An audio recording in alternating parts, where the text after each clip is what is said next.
Stacey, welcome to Channel Africa and thank you for joining us. Good day and thank you for having me on your show. Now, I said you're a 12-year-old. Yes, I'm 12 years old. And having mentioned all of the stuff that you do and some of the things I didn't even mention because what you've done is so impressive. It's so long, you know.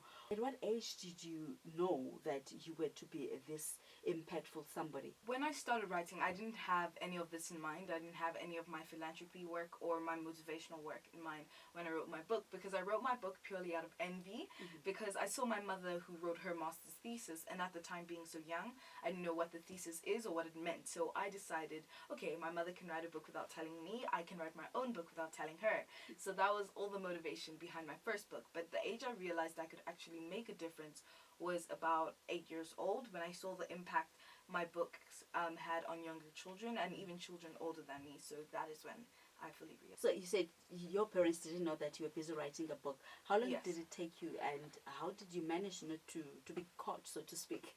So basically, how long it took me was about 5 months, and how I managed to be caught is that I kept it a secret within myself and my 3 siblings. So my older brother would help me with words I didn't know how to spell and help me with punctuation.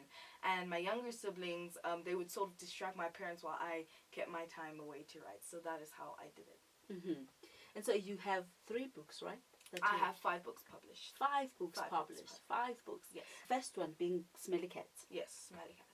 And then followed by Smelly Cats on Vacation. No, it's followed by Bob and the Snake, then Smelly Cats on Vacation, then Tim's Answer, then Where's Tam. So what informed Smelly Cat? And you were around 7. I was 7 when I started writing the book. So what inspires Smelly Cats is basically, it's about family fights. So I just sort of took what's happening in my home between my cousins and I, my siblings and I, and matched it into a book. Even though the fights were not as big as they were in the book, every family has their fight. Looking at you, those were around you in your family and perhaps your friends and your peers at school, did they find it surprising that at that young age you were into writing books? Most definitely. Everyone was definitely surprised when I published my book, or when I told my parents that I wrote a book. So everyone around me was surprisingly shocked, but now they've sort of gotten used to the idea of children doing more great things for the community. And you being an achiever at such a young age, of course you have to be a child as well. Yes. So here you are at 7 writing books. Were you able to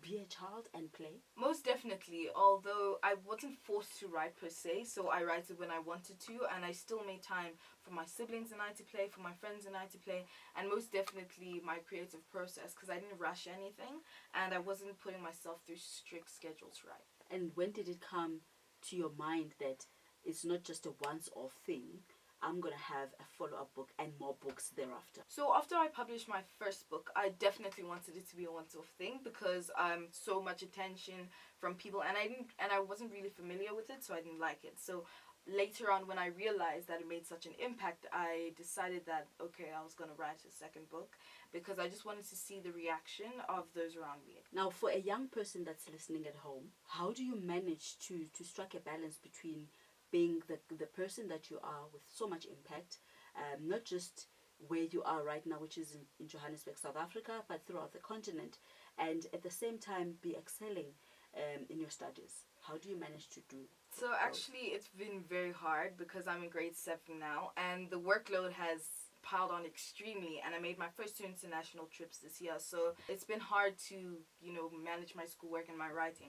But I sort of manage it by also keeping myself in strict schedule, so I won't write every day. I make more time for my schoolwork than I do for my writing, because for me that's top priority. So if I had something to do that was academically related, then I would focus more on that than if I had to publish a book or if I had to review someone else's book, because for me that's what's most important. So that's how I manage everything. Putting in your parents, is there a role that they're playing in making sure that you don't burn out in what you're doing, but then at the same time you still able to focus on you and the things that matter to you as a person, apart from just work? So yes, my parents do try help me not to burn out, so they do make sure that we take regular breaks, that we take regular naps and stuff, but also they're the people keeping me consistent at what I do, so making sure that I always have new writing tasks or new tasks to do that will better myself in academics, so they play a great role in my career. Now here on Life by Design, we talk to people that are living a life of purpose. Yes.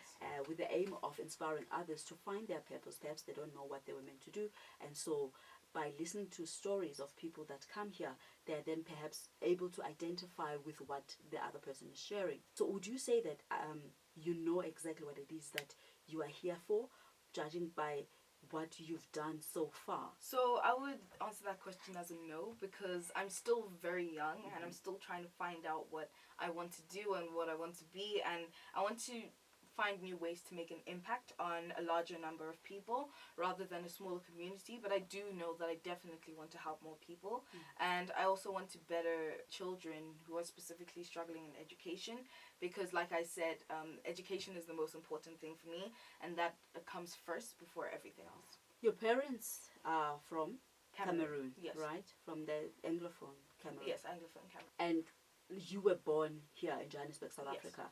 How have they kept you connected to your roots? So actually, my parents, yes, we're very religious and we're very culture based, but I don't really have roots with people back from Cameroon. I've never been to my parents' country, but they do try and introduce the culture to us, and we love the food, and we also our relatives that are also in Johannesburg, we interact a lot with them, so that's how it's been. Is there any way that you have tried to connect with others in the continent? Yes, definitely through social media, because I don't travel that much unless it's in South Africa. The only countries I've been to is Ghana and Egypt, where I won my first international award in Egypt.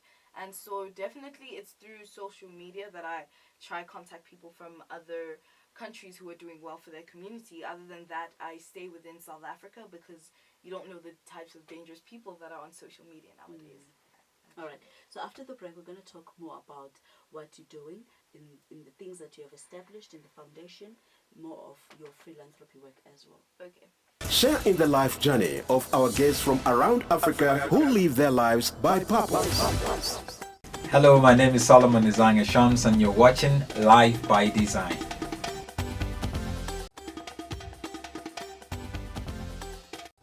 Welcome back to Life by Design, right here on Channel Africa, the African Perspective. My name is Amanda Machaka, and today in studio we are joined by Stacey Fru. She is a 12-year-old philanthropist. She's an author of 5 books, not 1, not 2, 5 books at the age of 12, and she's been telling us how she does it all. Welcome back to the show, Stacey. Thank you. You are a philanthropist. Yes. Tell us, how are you giving back? Through my Stacey Fru Foundation, which was established in 2015, but officially launched last year with my 3rd book, Smelly Cats on Vacation. So what we do through the foundation is that we give back to the small community where it's based, the Alexandria community. So what we do is that we collect books so we have a project called An African Book a Child, where we collect African books by African authors or books on Africa, which we then go distribute to orphanages or various schools around that community, and also very isolated and deserted areas around Gauteng. And what else we do is that we collect clothes and toys from people from the more privileged part of that area, and we go ahead and we give them out to the Alexandria community, as well as the project we have this year on the 2nd of November, the African Child of the Year Awards, which is an award based or is there to encourage African children who are doing great things for their community and just empower them to carry on doing more by recognizing the work they do. The awards were launched in 2018. Yes, the first award. So how do you identify those that are worth recognizing? So how we do is that we go through a series of, so we have my mother and her team have international contacts, which they'll contact for references, as well as they do some researching online. So the specific age groups are 7 to 13. And once we've collected all that information, their emails and their portfolio, then I'm not really part of the process. They assess the portfolio and they place them in categories, whether it's arts or culture, philanthropy, maths and science, and so on. So they place the children in those categories. Then from there, they start to eliminate, and then they choose their first runner-up. And so last year, how inclusive were the awards? It's the African Children of Awards. the Year. Yeah. Mm-hmm. So from which countries were the kids coming from? So the countries varied from Kenya to Ghana, Zimbabwe to Namibia. So we had around 9 countries, different children from 9 countries, including South Africa. And what we did was that we got the children to come over to the conference venue my mom has in Caller Drive, and we celebrated. We had the whole day there. We celebrated and we gave prizes, and it was a You've also founded a television station. yes. Right? Television channel. Tell us about that channel. So CTV SA is Children's Television South Africa. So what it's about is that it's a TV platform I have for children who are not able to speak to face, who can always go there, and there are various of programs. How do you do it? Do you enter the awards, or you do submissions, or do they just come across the work that you do and then you nominate it? So for the majority of awards that I've won, it came to a surprise to my mother and I and the Stacey Fru team, because we didn't nominate ourselves. So we have people around us that would nominate me for various awards. And in fact, my first international award, which I told you about, which was presented by the president of Egypt, Mr. Abdul Fattah el-Sisi, was recently, like around March this year. We didn't nominate myself for the African and Arab Youth Platform, so someone nominated me to go there, and we had an amazing time, and it came to a surprise when I found out I was winning an award, because that was never mentioned to us on our journey. So most of these awards we didn't nominate ourselves for. And how was it like receiving an award from a whole president of Egypt? It was huge. There were lots of people there, and it was very cool. We had to like go up in the stage in a particular way, walk your right hand, shake it, collect the award, stand, pose. It was cool. Now, having received so much and such, impressive stuff that you have done, what is it that you think you still need to do? I know you're 12. There's so much ahead. Yeah. But it's like there's so much that you've achieved already. But what are the things that you feel like, if I could get this, I would be very happy? Personally, or to do with my career? Personally. There's not that much that I want, because I guess now I have my mind so focused on my academics and my schoolwork that ambition is not really there, unless it's to study, get home and study as fast as I can. But yeah, nothing. And your work? And my work, I think it would be just to travel to more African countries and to see the African continent more. Speaking of your studies, what do you want to do after matric? So this year I've thought of so many things to do, but the most recent thoughts were either becoming a real estate agent, a chartered accountant, or a human rights lawyer. That's more like it. Yeah. Looking at the kind of work that you've been doing so far. All right, so after the break, we'll talk more to Stacey Fru. Hello, this is Tshofatso August Modiga Powers, and you're watching Living Life by Design with Amanda Machaka.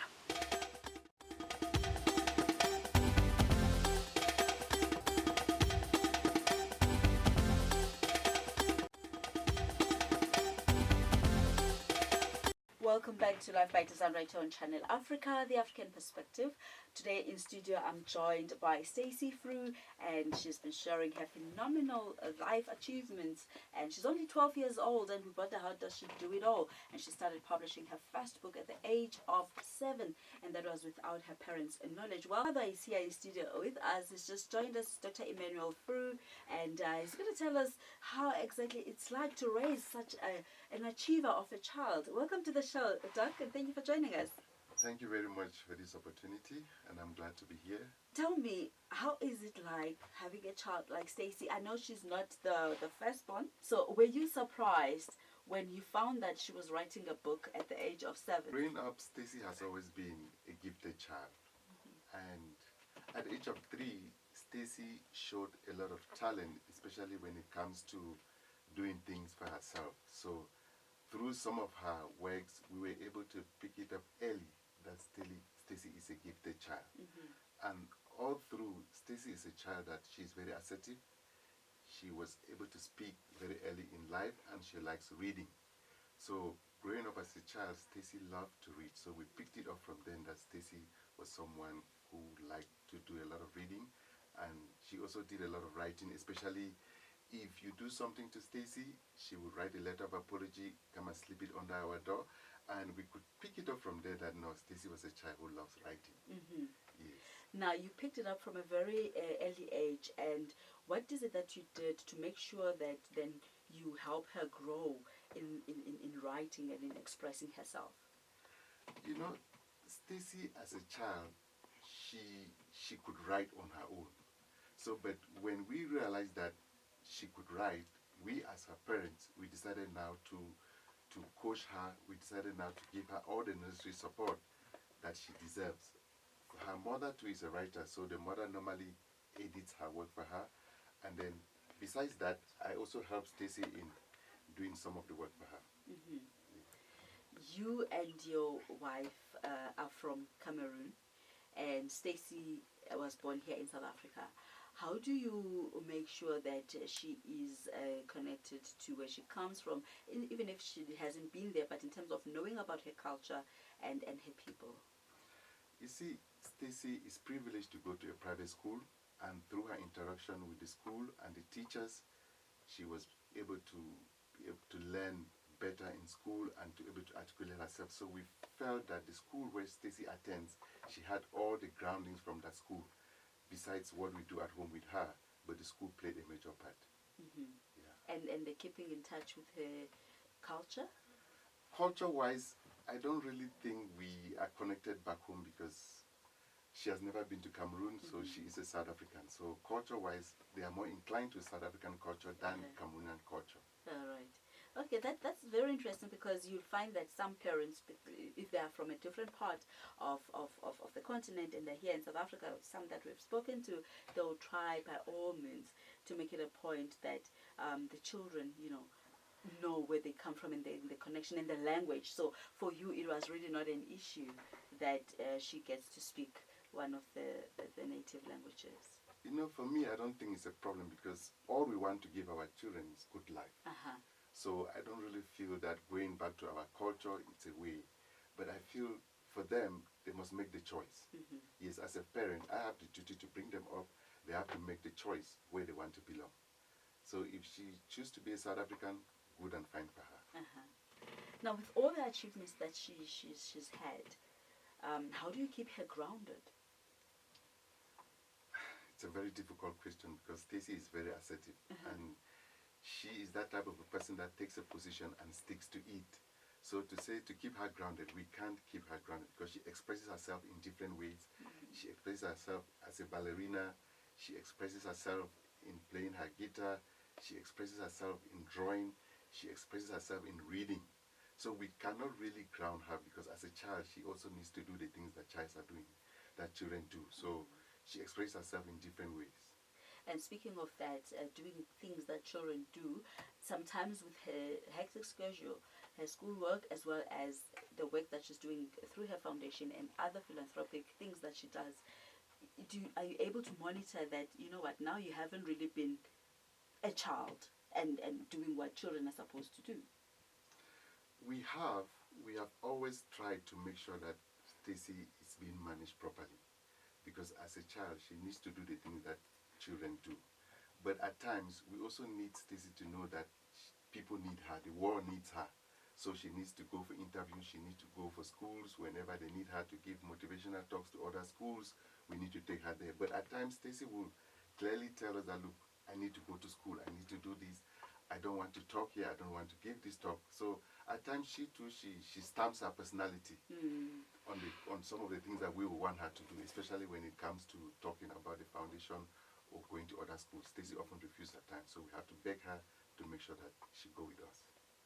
Again, I would refer to her as a gifted child, and being the gifted child that she is, how difficult or how easy is it to be able to not just focus on her, but to make sure that the other kids are also attended to? Yes, I think it has been a problem in the family because I think the whole attention is on Stacey. So the other kids, they are really feeling it hard. And by so doing that, they often accuse us, the parents, to say, look, we tend to favor Stacey more than them. And we often compare them to Stacey. And that is where the problem is. As a parent, we can't really not do that, because at times I would tell my elder son, look, why are you not like Stacey? Look at the way Stacey is reading, look at the way Stacey is doing things. And my my son will say, but why do you keep comparing me to Stacey? I don't know. I say, okay. And then I will realize that no, what I'm doing is not right. You know. Then I'll say, I'm sorry. But it happens once in a while. But it is a struggle. But we are getting there. Right. Now, I was saying to her earlier that there's so much that she's achieved, and you would think, where else can she go? What else is there to get? What do you think she should set the bar at? And in terms of her career, in terms of the more work that she still has to do, because at age 12 you still have your whole life ahead of you. Yeah, I think Stacey often says when she motivates other kids that the sky is the limit. So I think the sky is the limit for Stacey. We as a parents, we are there to support her, to give her the necessary support she needs to go wherever she wants to go. But as a father, I've always longed for Stacey to be someone in future who will be able to realize her dreams and to be able to motivate people, as she always says. And she's on the right track. What would you say is an achievement of hers that you are so proud of, and you are very proud that she was part of that? Winning an international award given by the President of Egypt was the peak of Stacey's career. And to me, I was very proud of her as a dad. You know, for Stacey to be recognized internationally, for Stacey to have met presidents of other nations, for Stacey to have met the President of South Africa, for Stacey to have met ministers in South Africa, for Stacey to have met embassies, you know. Those are great moments in life. Every parent will be proud to see the daughter, you know, achieve things like that. Indeed. Yeah. Now, what would you say to parents who are raising gifted children, but perhaps they are not necessarily encouraging as you are, and somehow maybe the children are suppressed in expressing themselves fully in the areas that they're gifted in? How would you encourage them to rally behind their kids and make sure that they become the best that they can be? You see, for us, it was, we picked up that Stacey was a gifted child early. And I have a very supporting wife who is very passionate, and she did everything to ensure that Stacey become who she is today. But the advice I would give to other parents is that every child has a gift. It's just for us to sit back and watch and find out what it is that this child has got, and how can we support them to realize their dreams. Every child has a gift. So parents should just look at what their children have got and make sure that they give them the necessary push that they need for them to achieve their dreams. And by so doing, I believe our children will shine. Indeed. Now, Stacey, do you see any collaboration in future with your dad in the projects that you're working in? Or are you already working with him in some of the things that you're doing in the foundation? Well, I'm working very closely with my parents. They're like the rock of the whole foundation, and so basically every project I do. In fact, the foundation was my dad's pitch to the family, so he was the one that brought the idea forward. And so with everything that the foundation does, it is with my parents and I. So we do work very close all the time. Awesome. And with your other siblings? My other siblings, it's a struggle to get them to tag along most of the time. But yes, they are very supportive as well when it comes to foundation events like the awards, or when we're hosting writing classes and stuff like that. They're very collaborative and they're very supportive. And the book that you released recently, when was it? It was around September. Around September. Yes. How is it doing, and how can people get that book? So the 2 new books that I launched in September, Tim's Answer and Where's Tammy, follow very controversial topics. So Where's Tammy is about child abduction and child kidnapping, and Tim's Answer is about looking for your role models within your African roots and your African nation. So basically those books are mainly for teenagers and people who are looking to make an impact and just to create an awareness around those particular age groups. And you can find the books online, Amazon and Kindle, Scoob's Bookshop, Monte Casino, My African Buy, My African Flavor, Zara Bookshops, and you can definitely order them online at www.staceyfru.co.za. You also do some coaching. Yes. What are you coaching kids on? So I can coach you on public speaking, or I can coach you on writing. So the process, my writing process, as well as other techniques that other writers have been using, and I just coach you on how to either polish, perfect your story, or how to begin writing and sustain that idea. Any future projects that you are currently working on that will be released in the nearby future? Not any new projects with the foundation, because we still have various projects that I mentioned earlier on the show, and we still continue doing those very excessively. So until I'm satisfied with the current results or the current rate of what's happening on the foundation, then we could try a new project. Do you ever have any doubts or fear when you have put a portfolio of work and it's about to be released? Do you ever wonder how it will be received? Not really. Not really. I don't really. You trust your work that much. You Yes. have confidence in what you're working on. Now, what would you say to a child that perhaps doesn't have that confidence, and they have all these ideas? Perhaps they know that they have a gift, but there's still fear that's holding them back. Perhaps they're not, asserted like you have been. How would you encourage them? So self-esteem is a big issue within the youth today, because there's a lot of stereotypes and a lot of stigma around a lot of issues. So lots of children tend to doubt their self-capacity and self-worth. So what I would say to those children is, it's easier said than done, obviously, but it's a long process of finding all your good aspects and actually trusting yourself and trusting your work and trusting the people who are putting so much effort and support into making sure you're doing so well. So it's just a matter of trust and a matter of humbling yourselves to, yes, if you fail, that you will try again, and you will try and succeed the next time you want to submit your portfolio or you are doing something. All right. Now, where can people get hold of you? Because you're doing like various things that perhaps they'll be of interest to different people that are listening. You're working only with kids. I can work with kids from about 7 years old to adults, yes. All right. So where can people get hold of you? So you can get a hold of me on my social media platforms, which is at Stacey Fru on Instagram, Twitter, and Facebook, as well as email me at stacy@staceyfru.co.za, and my mother's phone number, if you'd like to get in contact with her through WhatsApp, is 082-548-6385. Thank you so much. That was Stacey Fru, and together with her dad, Dr. Emmanuel Fru. Thank you so much for joining us. Stacey, you're such an inspiration Thank to you. so many, not just kids, but also adults as well. You've achieved so much, and indeed, only the sky is the limit. Thank you. Thank you, Doc, All right, as well, thank for you also coming for the through. opportunity. All right.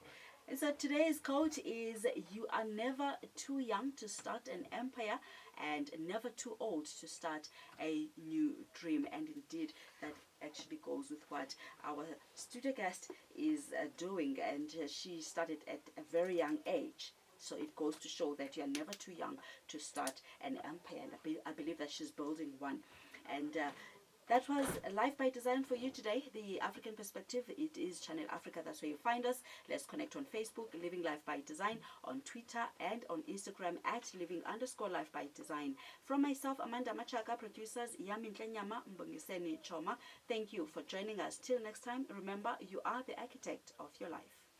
Life by Design sets you on a path to discover your purpose.